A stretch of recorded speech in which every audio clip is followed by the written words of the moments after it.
Hi guys, this is Nifty team.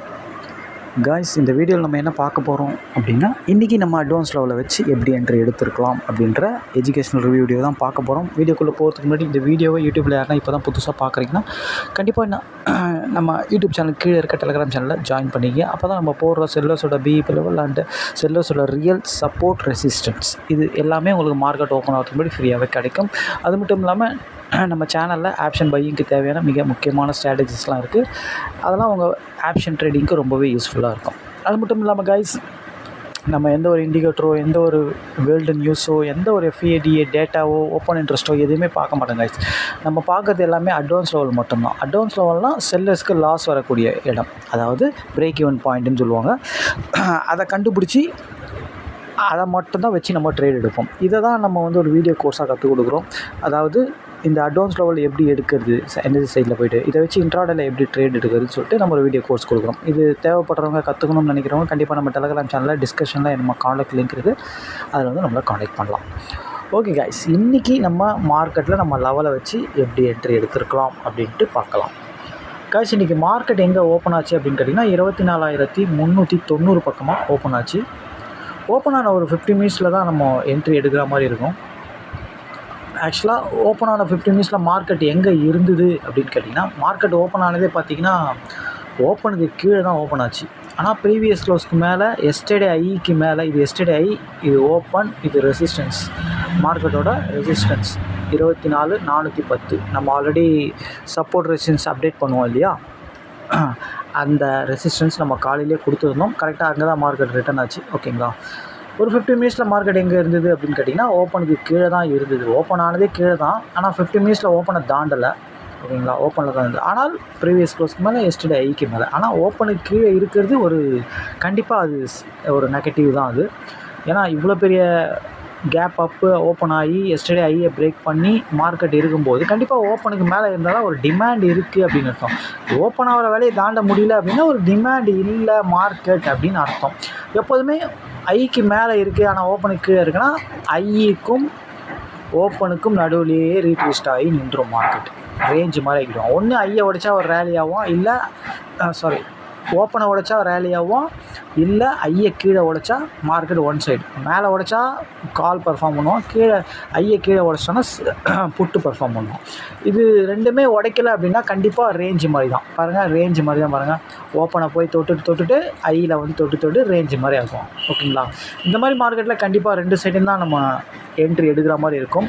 ஆக்சுவலாக வந்து நம்ம எடுத்தது ஃபஸ்ட்டு ஃபுட்டு தான் எடுத்தோம், ஆனால் காலை கூட எடுத்துருக்கலாம். ஆக்சுவலாக மார்க்கெட் இருந்தது பார்த்திங்கன்னா 360-65 பக்கமாக இருந்ததுனால 24,300 காலும் 24,400 புட்டும் தான் இந்த மணி. 24,350 காலும் இந்த மணி தான். ஓகேங்களா, ஓகே, நான் உங்களுக்கு ரெண்டுத்தையும் காட்டுறேன். ஆக்சுவலாக நம்ம எடுத்த என்ட்ரியை ஃபஸ்ட்டு பார்க்கலாம், அதுக்கப்புறம் நம்ம வந்து ஃபஸ்ட் என்ட்ரி எப்படி எடுத்துருக்கலாம் அப்படின்ட்டு பார்க்கலாம். நம்ம 24,400 அப்படின்ற புட்டை தான் நம்ம எடுத்தோம். ஏன் இவனை எடுத்தோம் அப்படின்னா, எக்ஸாக்டாக இவன் வந்து பார்த்திங்கன்னா இவன் வந்து ப்ரீவியஸ் மார்க்கெட் ஓப்பனுக்கு கீழே, ஆக்சுவலாக ஓப்பனுக்கு கீழே எஸ்டர்டே ஐக்கு மேலே இருக்குது. ஓகேங்களா, ஒரு ரேஞ்சு மாதிரி தான். ஆனால் ப்ரீமியம் பாருங்கள், லோவுக்கு கீழே, ப்ரீவியஸ் க்ளோஸ் கீழே, இன்னொன்று ஓப்பனுக்கு கீழே. இவனோட ஓப்பனுக்கு எல்லாமே நெகட்டிவ், டோட்டல் நெகட்டிவ். ஓகேங்களா, டோட்டலாக நெகட்டிவ் மார்க்கெட். ஓகேங்களா, ஆனால் இவன் 50 மினிட்ஸில் எங்கே இருந்தான் அப்படின்னு கேட்டிங்கன்னா அட்வான்ஸ் லெவலில் சப்போர்ட்டில் இருந்தான். ஓகேங்களா, இப்போ இந்த மாதிரி நெகட்டிவ், அதாவது மார்க்கெட் ரேஞ்சில் தான் இருக்கணும் அப்படின்றது தெரியுது. ஆனால் ப்ரீமியம் வந்து பார்த்திங்கன்னா கண்டிப்பாக வந்து ஒரு நெகட்டிவாக இருக்குது. ஏன்னா ஓப்பனுக்கு கீழே இருக்கும்போது அட்லீஸ்ட் இவன் ஓப்பனுக்கு மேலேயாச்சும் இருக்கணும், ஆனால் இல்லை, ப்ரீமியமும் நெகட்டிவாக இருக்குது. இவன் மட்டும் பாசிட்டிவாக இருந்தானா கண்டிப்பாக புட்டு நல்லா பர்ஃபார்ம் பண்ணியிருப்பான். இன்றைக்கி இவன் ஓப்பனை தாண்ட முடியாத காரணத்தினால 15 மினிட்ஸில் ஓப்பனுக்கு கீழே தான் இருந்தான் இவன். அந்த ரீசன்னால் தான் மார்க்கெட் ஓப்பனுக்கு கீழே இருந்து இவன் பாசிட்டிவாக இல்லாமல் இருந்ததுனால தான் மார்க்கெட் ரேஞ்ச் ஆச்சு இன்றைக்கி. ஆக்சுவலாக பார்க்க போனால் ப்ரீமியத்தை வச்சு தான் நம்ம டிசைட் பண்ண முடியும். ப்ரீமியம் ஸ்ட்ராங்காக இருந்ததுன்னா கண்டிப்பாக ஒன் சைட் மார்க்கெட்டாக ஐயை கீழே உடச்சி மார்க்கெட் இன்னைக்கு கீழே வந்திருக்கும். ஆனால் வரல. ஆனால் ரேஞ்சு தான், இது ரேஞ்சு தான் கண்டுபிடிச்சாச்சு நம்ம 15 நிமிஷத்தில். ஆனால் இவன் வந்து பாருங்கள், கரெக்டாக இவன் அட்வான்ஸ் லெவலில் சப்போர்ட்டில் இருந்தான். ஃபஸ்ட்டு பாயிண்ட்டு, இவன் அட்வான்ஸ் லெவலில் சப்போர்ட்டில் இருந்தான். அதே டைமில் பார்த்தீங்கன்னா 24,300 கால் 350 புட்டெல்லாம் வந்து பார்த்தீங்கன்னா இந்த மாதிரி மார்க்கெட்டில் நம்ம ரெண்டுத்தையும் பார்க்குற மாதிரி தான் இருக்கும். இப்போ மார்க்கெட் எஸ்டர்டேயை தாண்டி இருக்குதுன்னா ப்ரீமியம் எஸ்டர்டேயை தாண்டி இருக்கணும். பாருங்கள், இவன் 15 நிமிஷத்தில் அதாவது தாண்டானே. ஓகேங்களா, மார்க்கெட் வந்து ஓப்பனுக்கு கீழே, ஆனால் இவன் பாருங்கள் ஓப்பனுக்கு மேலே இருக்கான். 150ன்றது இவனோட ஓப்பன், அதுக்கு மேலே தான் இருக்கான். அதாவது ஒரு டிஃபிகல்ட், அதாவது மார்க்கெட் என்ன சினாரியில் இருக்கோ ப்ரீமியம் அந்த சினாரியில் இருக்கணும். இல்லைனா அது மாறும், கரெக்டாக ஒரு கொஞ்சம் நேரத்தில் மாறிடும். இவன் ப்ரீமியம் வந்து ப்ரீமியத்துக்கு ஏற்ற மாதிரி மார்க்கெட் மாறிடும். ப்ரீமியம் பாசிட்டிவாக இருக்குதுன்னா மார்க்கெட்டும் பாசிட்டிவாக மாறும், ப்ரீமியம் நெகட்டிவாக இருக்குதுன்னா மார்க்கெட்டும் நெகட்டிவாக மாறிடும். ஆனால் இதில் பாருங்கள், இவன் இவன் இவன் வந்து பாசிட்டிவாக இருக்கணும், ஆனால் இவன் நெகட்டிவாக இருக்கான். ஓகேங்களா, அதாவது மார்க்கெட் வந்து ஓப்பனுக்கு கீழே இருக்குது, இவன் ஓப்பனுக்கு மேலே இருக்கான். ஆனால் எஸ்டர்டே ஐக்கு மேலே இருக்கான், ப்ரீவியஸ் க்ளோஸ்க்கு மேலே இருக்கான். ஓகேங்களா, 15 மினிட்ஸில். ஓகே, இவனை எடுத்துருக்கலாமா அப்படின்னா கண்டிப்பாக இவனை எடுக்கிறதுனா எடுத்துருக்கலாம். ஏன் அப்படின்னு கேட்டிங்கன்னா, நம்ம ப்ரீமியத்தை வச்சு தான் எப்போவுமே டிசைட் பண்ணுவோம், மார்க்கெட்டை வச்சு டிசைட் பண்ண மாட்டோம். மார்க்கெட்டானால் ஓப்பனுக்கு கீழே இருக்குது, எஸ்டர்டே ஐக்கு மேலே இருந்தால் ஒரு ரேஞ்ச் மாதிரி தான் இருக்கும் அப்படின்றது நல்லாவே தெரியும். ஓகேங்களா, இப்போ இவனை வந்து ஒரு 15 மினிட்ஸில் எடுத்துக்கலாமான்னு கேட்டால் கண்டிப்பாக எடுத்துருக்கலாம். ஏன் அப்படின்னு கேட்டிங்கன்னா 90ன்றது இவன் ஒரு அட்வான்ஸ் லெவல், 90ன்றது அட்வான்ஸ் லெவல். இன்னொன்று இவன் ப்ரீவியஸ் க்ளோஸ்க்கு மேலே ஓப்பனுக்கு மேலே இருக்கான். 90 அப்படின்றது ஒரு தெளிவான அட்வான்ஸ் லெவல். ஓகேங்களா, அப்போது இவன் அட்வான்ஸ் லெவலில் மீட் ஆகும்போது கண்டிப்பாக பிரேக் அவுட் பண்ணி புல் பேக்காக ஆகிட்டான். அப்போ 90ல் நீங்கள் என்ட்ரி எடுத்திருந்தா 15 பாயிண்ட்னா கண்டிப்பாக வந்து 205 உங்களுக்கு டார்கெட் அடிச்சிட்டான். ஆனால் இந்த என்ட்ரி நம்ம எடுக்கலை. ஏன் எடுக்கலை அப்படின்னா, என்ன சார் இது எல்லாமே நீங்கள் நம்ம ரூல் பிரகாரம் எஸ்டர்டே பிரேக்கு, ஓப்பனுக்கு மேலே, ப்ரீவியஸ் க்ளோஸ்க்கு மேலே, இன்னொன்று அட்வான்ஸ் லெவலுக்கு மேலே, ஆனால் இந்த என்ட்ரி ஏன் நீங்கள் எடுக்கலை? ஆனால் நம்ம எடுக்கலை. ஏன் எடுக்கலைன்றது நம்ம சொல்கிறோம், கடைசியாக சொல்கிறோம். கரெக்டாக பாருங்கள், கீழே உடச்சிட்டான் இவன். என்ன ரீசன் அப்படின்னு கேட்டிங்கன்னா, இவன் மேலே போகாமல் தடுக்கிற 400 புட்டும் சப்போர்ட்டில் இருந்தது. அதான் நீங்கள் காட்டினேன் நான், அதுதான் ஃபஸ்ட்டு, அதனால தான் அவனை காட்டினேன் நான். ஓகேங்களா, 150ன்றது ஒரு 24,400 புட்டுக்கு சப்போர்ட் லெவல். தெளிவாக இவன் சப்போர்ட்டில் இருந்தான். அந்த சப்போர்ட்டை விட்டு நவரவே இல்லை, அப்படியே அந்த கேண்டில் நிற்கிது அங்கேயே. நான் ஏற்கனவே சொல்லியிருக்கேன், 2 பேரில் எவனா ஒருத்தன் தான் பர்ஃபார்ம் பண்ண முடியும். ஒருத்தன் கீழே உடைக்கணும், ஒருத்தன் மேலே உடைக்கணும். 2 பேருமே ஒரே இதில் இருந்தால் எவனா ஒருத்தன் நெகட்டிவாக மாறிடுவான் அப்படின்ட்டு நம்மளுக்கு தெரியும். நம்ம நினச்ச மாதிரி மார்க்கெட் நெகட்டிவாக தான் மாறும். ஏன்னா ஓப்பனுக்கு கீழே மார்க்கெட் இருக்குது. இன்னொன்று வந்து மார்க்கெட் நம்ம கொடுத்த ரெசிஸ்டன்ஸ் லெவலில் இருக்குது. ஓகேங்களா, க்ளீன் ரெசிஸ்டன்ஸ் லெவலில் இருக்குது. அதனால் மார்க்கெட் நெகட்டிவாக தான் மாறும், புட்டு தான் பர்ஃபார்ம் பண்ணுவோம் அப்படின்றத நாங்கள் தீர்மானித்தோம். அதனால தான் இந்த கால் பர்ஃபார்ம் பண்ண இந்த என்ட்ரி எடுக்கலை. இவன் வீக்கானவொன்னே அவனை நம்ம எடுக்கலாம் அப்படின்னு வெயிட் பண்ணோம். அதே மாதிரி இவன் வந்து 15 நிமிஷத்தில் பாசிட்டிவாக இருந்தான், கால் ஆப்ஷன். ஓகேங்களா, அதே மாதிரி புல் பேக் ஆகி டார்கெட்டும் கொடுத்தான், அப்பயும் நம்ம எடுக்கலை. அதுக்கப்புறம் இவன் இந்த கேண்டில் பிரேக் அவுட் பண்ணி நெகட்டிவாக மாறிட்டான். அப்போ தான் போய் நம்ம புட்டை எடுத்தோம். ஓகேங்களா, அதாவது இவன் வந்து எஸ்டர்டே ஐயையும் கீழே உடச்சிட்டான் ப்ரீமியம். ஓகேங்களா, கால் ஆப்ஷன் எஸ்டர்டே ஐயை கீழே உடச்சானா புட் ஆப்ஷன் எஸ்டர்டே லோ உள்ள வரும், நம்ம ஏற்கனவே சொல்லியிருக்கோம். ஓகேங்களா, கால் ஆப்ஷன் எஸ்டர்டே ஐயை கீழே உடச்சானா அந்த இடத்துல புட்டை எடுக்கணும். புட் ஆப்ஷன் எஸ்டர்டே ஐயை கீழே உடச்சா கால் ஆப்ஷன் எடுக்கணும். இது நம்ம ஸ்ட்ராட்டஜி ரூல். ஓகேங்களா, நம்ம தெளிவாக சொல்லியிருக்கோம், ஐ உள்ள வர்றது லோ உள்ள வர என்ட்ரியை கான்சன்ட்ரேட் பண்ணி எடுங்க, நல்லாயிருக்கும் மூமெண்ட் அப்படின்ட்டு. அதனால் இவனை ட்ரெண்டில் ஏன் நம்ம எடுக்கலைன்னா ரீசன் 2 பேருமே சப்போர்ட்டில் இருந்தாங்க, அதனால் நம்ம எடுக்கலை. யார் கீழே உடைப்பான்னு வெயிட் பண்ணோம். கரெக்டாக 350 கால் வந்து கீழே உடைச்சிட்டான். ஓகேங்களா, அப்போ நம்மளுக்கு கன்ஃபார்ம் ஆகிப்போச்சு. நம்ம நினச்ச மாதிரியே மார்க்கெட்டும் ரெசிஸ்டன்ஸில் இருந்தது, கண்டிப்பாக ரிவர்ஸ் தான் ஆகும்ன்ட்டு நம்ம நினச்சோம். ஆனால் இந்த என்ட்ரி எடுக்குதுன்னா எடுத்துருக்கலாம்.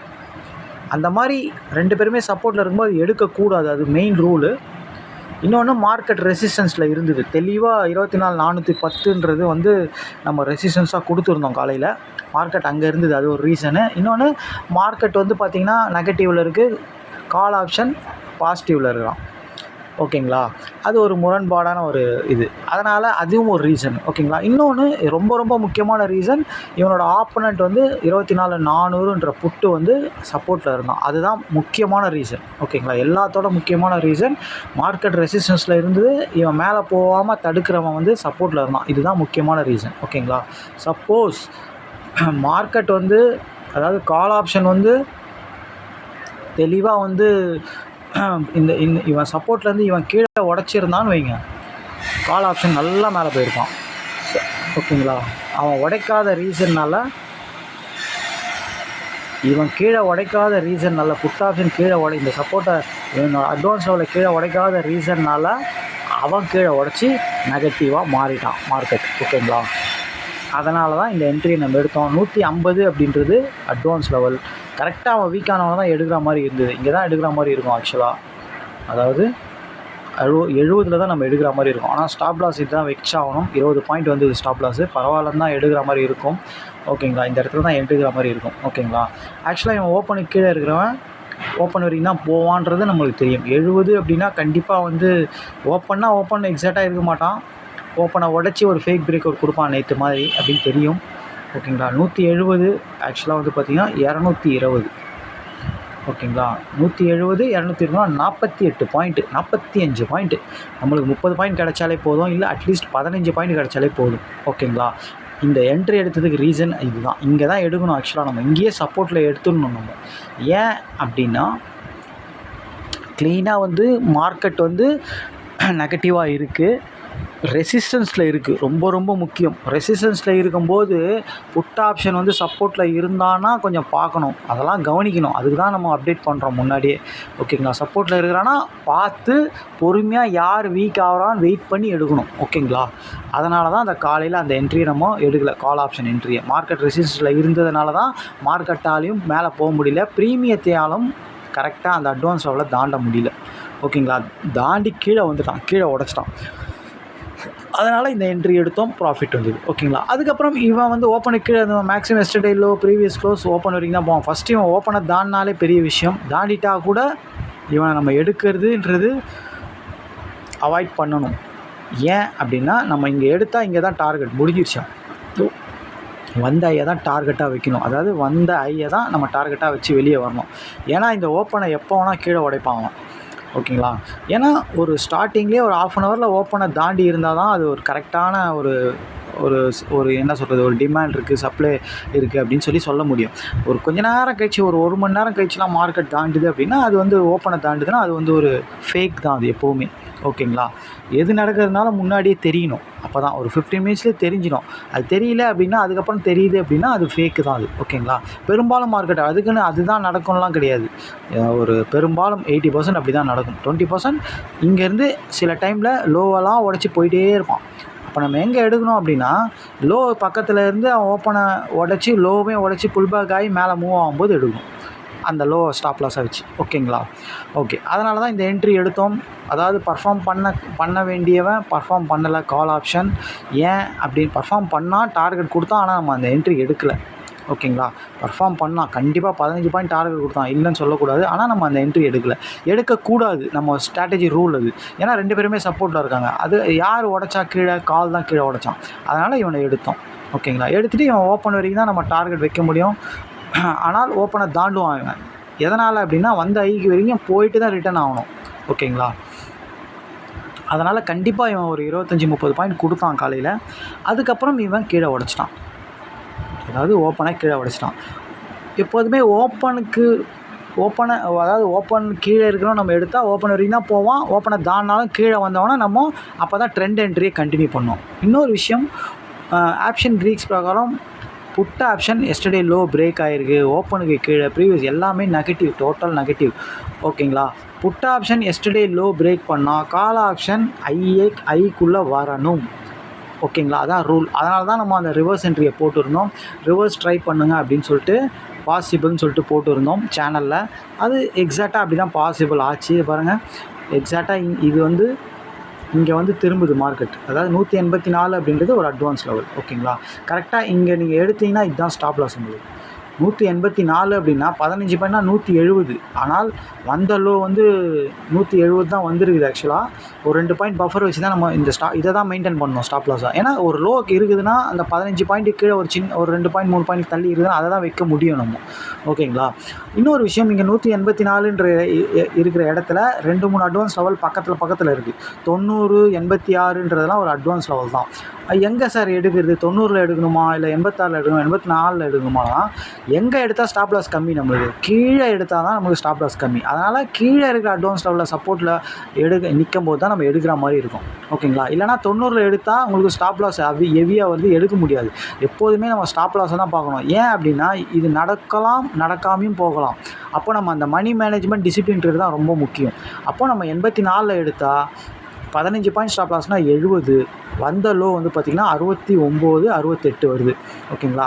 அதனால் ஒரு 2 பாயிண்ட் எக்ஸ்ட்ரா வச்சு கொடுக்கலாம். சில டைமில் இந்த மாதிரி ஒரு 15 பாயிண்ட்ன்றது 20 பாயிண்ட் கூட ஸ்டாப் லாஸ் வைக்கிற மாதிரி வரும், 18 பாயிண்ட் ஸ்டாப் லாஸ் வைக்கிறாங்க. அது நீங்கள் இடத்துக்கு ஏற்ற மாதிரி, ட்ரேடிங்க்கு ஏற்ற மாதிரி நீங்கள் தான் பார்த்துக்கணும் அது. ஓகேங்களா. ஆனால் 15 பாயிண்ட்ன்றது தான் நம்ம வைக்கிறது எப்போவுமே. சில டைமில் இந்த மாதிரி வந்தால் மாற்றிக்கணும். ஓகேங்களா. ஓகே. அப்போது நீங்கள் 84ல் எடுத்தீங்க அப்படின்னா இதுதான் ஸ்டாப் லாஸ். மார்க்கெட் நம்ம சொன்ன மாதிரியே ரிவர்ஸ் ஆச்சு தெளிவாக, 215 வரைக்கும் போச்சு. 85 தான் அவங்களோட என்ட்ரி. 215 30 பாயிண்ட்டு கொடுத்தான் ஆக்சுவலாக, ஈஸியாக கொடுத்தான். அதாவது ஆனால் ரொம்ப நேரம் ஆகிடுச்சு. ஏன் அப்படின்னா மார்க்கெட் ரேஞ்சுன்னு தெரிஞ்சு போச்சு நம்மளுக்கு. ஓப்பனுக்கு கீழே வந்து எஸ்டர்டே கீழே உடைக்கல, ஓப்பனையும் தாண்டலை. அப்போது ஓப்பன் எஸ்டர்டே ரெண்டுத்துக்குள்ளே தான் மார்க்கெட் இருக்க போகுதுன்றது நம்மளுக்கு ஒரு 1 ஹவரில் தெரிஞ்சிருச்சு. அப்போது கண்டிப்பாக அவன் பர்ஃபார்ம் பண்ண மாட்டான். புட் ஆப்ஷன் ஏற்கனவே ப்ரீவியஸ் க்ளோஸ் கீழே, எஸ்டர்டே லோ கீழே, ஓப்பனை தானா ஓப்பனையும் கீழே உடைச்சிட்டான், அட்வான்ஸ் லெவலையும் கீழே உடைச்சிட்டான். ஓகேங்களா. ஓப்பனை உடைச்சாலே முடிஞ்சுது. அப்பயே தெரிஞ்சுக்கலாம் கால் தான் பர்ஃபார்ம் பண்ணுவான் அப்படின்ட்டு. ஓகேங்களா. அதனால தான் காலை நம்ம ரிவர்ஸ் என்ட்ரி எடுங்க, பாசிபிள் எடுங்கன்னு சொல்லலை, பாசிபிள் அப்படின்னு சொல்லி போட்டுருவோம். எப்போவுமே நம்ம இங்கே எடுங்க அங்கே எடுங்கன்னு சொல்ல மாட்டோம். ஓகேங்களா. இது பாசிபிள் தான் எப்போவுமே சொல்லுவோம். அது ஸ்டூடெண்ட்டுங்களுக்கு தெரியும் அது எடுக்கணுமா எடுக்க வேண்டாமா அப்படின்ட்டு. ஓகேங்களா. ஓகே. அதுக்கேற்ற மாதிரி கரெக்டாக 84ல் சப்போர்ட் எடுத்து மார்க்கெட் கரெக்டாக போயிடுச்சு. ஓகேங்களா. 30 பாயிண்ட் கொடுத்தான், போதுமானது. ஒரு ரேஞ்சு மார்க்கெட்டில் 2 சைடும் எடுக்கிறதுன்றது புட்டு அழகான ஒரு 25 பாயிண்ட் கூட தான், இவன் ஒரு 55 பாயிண்ட்டு, 15 பாயிண்ட் ஒரு ட்ரேட் எடுத்தாலே போதுமானது. 2 லாட்டுக்கு எவ்வளோ வருது, 750 ரூபா, போதுமானது. மாதத்துக்கு 4 ட்ரேட் பண்ணாலே 3000 வருது உங்களுக்கு. ஓகேங்களா. உங்கள் இன்வெஸ்ட்மெண்ட் 10,000 ரூபானா 3000 ரூபான்றது எத்தனை பர்சன்ட், 30%. எதுலேயுமே கிடைக்காது. ஓகேங்களா. இந்த மாதிரி தான் மணி மேனேஜ்மெண்ட் பண்ணோம். இது மாதிரி தான் டிசிப்ளினாக ட்ரேட் எடுக்கணும். ஓகேங்களா. இன்றைக்கி ரொம்ப ஈஸியான என்ட்ரி தான் கைஸ். ஓகேங்களா. மார்க்கெட் வந்து ஆக்சுவலாக வந்து பார்த்திங்கன்னா எஸ்டர்டே ஐக்கு மேலே, ஆனால் ஓப்பனுக்கு கீழே வந்துச்சு. அப்பயே தெரிஞ்சிருச்சு ஒன்று எஸ்டர்டே கீழே உடைச்சானா புட் ஆப்ஷன் நல்லா பர்ஃபார்ம் பண்ணுவான். ஆனால் அந்த மாதிரி நடக்கலை. மார்க்கெட் வந்து எஸ்டர்டே கீழே உடைக்கலை. ஓகேங்களா. அதே மாதிரி ஓப்பனையும் தாண்டலை, ரேஞ்சுன்னு தெரிஞ்சு போச்சு. அதுக்கேற்ற மாதிரி புட் ஆப்ஷன் தெளிவாக என்ட்ரி கொடுத்தான் காலையில். ஏன் அப்படின்னா கால் பர்ஃபார்ம் பண்ண வேண்டிய இடத்துல கால் பர்ஃபார்ம் பண்ணவில்லை. ஓகேங்களா. பர்ஃபார்ம் பண்ணாமல் 2 பேருமே சப்போர்ட் அட்வான்ஸ் லெவலில் இருந்ததுனால நம்ம என்ட்ரி எடுக்கிறதுக்கு கொஞ்சம் வெயிட் பண்ணி எடுத்தோம். அதே மாதிரி மார்க்கெட்டும் ரெசிஸ்டன்ஸில் இருந்தது. நம்ம நினச்ச மாதிரியே கரெக்டாக நடந்தது. ஆக்சுவலாக புட் ஆப்ஷன் தான் பர்ஃபார்ம் பண்ணுவான்னு நினச்சோம், கரெக்டாக அதே மாதிரி தான் இருந்துச்சு. ஏன்னா மார்க்கெட் ரெசிஸ்டன்ஸில் இருந்தது, 2 பேரும் சப்போர்ட்டில் இருந்தாங்க. கால் தான் கீழே உடைப்பான்னு நினச்சோம், கரெக்டாக அதே மாதிரி தான் உடைச்சான். ஏன்னா ரெசிஸ்டன்ஸில் இருந்த காரணத்தினால, மார்க்கெட் நம்ம கொடுத்த அந்த இடத்துல இருந்ததுனால அந்த மாதிரி நினச்சோம். ஓகேங்களா. அது வந்து நடக்காமல் கூட போயிருக்கலாம். ஆனால் எக்ஸ்ட்ரா நம்மளுக்கு ஒரு கூடுதல் பலம். ஓகேங்களா. 2 பேரும் சப்போர்ட்டில் இருக்கும்போது எவன் கீழே உடைப்பான் எவன் மேலே உடைப்பான் அப்படின்றத நம்ம வந்து இவன் தான் உடைப்பான் அப்படின்றது ஒரு எக்ஸ்ட்ரா ஒரு 70% நம்புகிறோம் அப்படின்னா ஒரு 80% 90% இவன் தான் உடைப்பான் அப்படின்னு. இதனால மார்க்கெட் ரெசிஸ்டன்ஸ் இருக்குன்னா புட்டு பர்ஃபார்ம் பண்ண வாய்ப்பு இருக்குது. அதே சப்போர்ட்டில் இருந்ததுன்னா கால் பர்ஃபார்ம் பண்ண வாய்ப்பு இருக்குது. 2 பேருமே சப்போர்ட்டில் இருந்தாங்கன்னா, கால் புட்டு 2 பேருமே அட்வான்ஸ் லெவலில் இருந்தாங்கன்னா எவன் கீழே உடைப்பான் எவன் மேலே உடைப்பான்றதை பார்க்கறதுக்கு நம்மளோட ரெசிஸ்டன்ஸ் சப்போர்ட் லெவல் ரொம்பவே யூஸ்ஃபுல்லாக இருக்கும். ஓகேங்களா. அந்த மாதிரி சப்போர்ட் ரெசிஸ்டன்ஸ் இல்லாத இடத்துல 2 பேருமே சப்போர்ட்டில் இருந்தாங்க அப்படின்னா வெயிட் பண்ணி தான் எடுக்கிற மாதிரி இருக்கும். கீழே உடச்சி புல் பேக் வரும்போது தான் நம்ம எடுக்கிற மாதிரி இருக்கும். ஓகேங்களா. அதையும் பார்த்துங்க. ஓகேங்களா. இன்றைக்கி ரொம்ப ஈஸியான என்ட்ரி தான் கைஸ். ஓகேங்களா. 2 என்ட்ரி கொடுத்தான், புட்டு கால் 2 பேருமே கொடுத்தாங்க. ஃபஸ்ட்டு வந்து புட்டு கொடுத்தான், அதுக்கப்புறம் வந்து ஒரு ரிவர்ஸ் என்ட்ரி கால் கொடுத்தான். ஓகேங்களா. 2மே ரொம்ப ஈஸியான என்ட்ரி தான். ஓகேங்களா. புட்டு எஸ்டர்டே லோ கீழே இருந்ததுன்னா கால் வந்து எஸ்டர்டே ஐக்குள்ளே போயாகணும். ஓகேங்களா. அதுதான் ரூலு. ஓகேங்களா. பாருங்கள், அவன் காலையிலேயே இங்கே இருக்கும்போதே இவன் ஐயை தொடணுன்றது ரூல். ஏன் அப்படின்னா புட் ஆப்ஷன் எஸ்டர்டே லோவுக்கு புட் ஆப்ஷன் லோவை உடைச்சிட்டான் அப்படின்னா கால் ஆப்ஷன் ஐயை தாண்டணும், அட்லீஸ்ட் ஐயை தொடணும். அதுதான் ரூல். அதுதான் நடந்தது இங்கே. ஓகேங்களா. அதுதான் ஆப்ஷன் க்ரீக்ஸ். க்ரீக்ஸை பற்றி தெரியாதவங்க கண்டிப்பாக க்ரீக்ஸ் வீடியோ போய் பாருங்கள், அப்போ தான் புரியும். இதனுடைய அப்டேட் வீடியோ சீக்கிரமாக வந்துடும். நிறைய பேர் கேட்டுட்ருக்கீங்க, வரும் கண்டிப்பாக. ஓகேங்களா? ஓகே காய்ஸ், 2 days லீவ் இருக்குது, என்ஜாய் பண்ணுங்கள். நாளைக்கு வீடியோவில் பார்க்கலாம். திரும்ப சொல்கிறது என்ன அப்படின்னா, இந்த ஸ்ட்ராட்டஜி கற்றுக்கணும்னு நினைக்கிறீங்க, வாங்கணும்னு நினைக்கிறேன், நம்ம டெலகிராம் சேனல் டிஸ்கிரிப்ஷனில் நம்ம காண்டாக்ட் லிங்க் இருக்குது, அதில் வந்து காண்டாக்ட் பண்ணலாம். Thank you guys.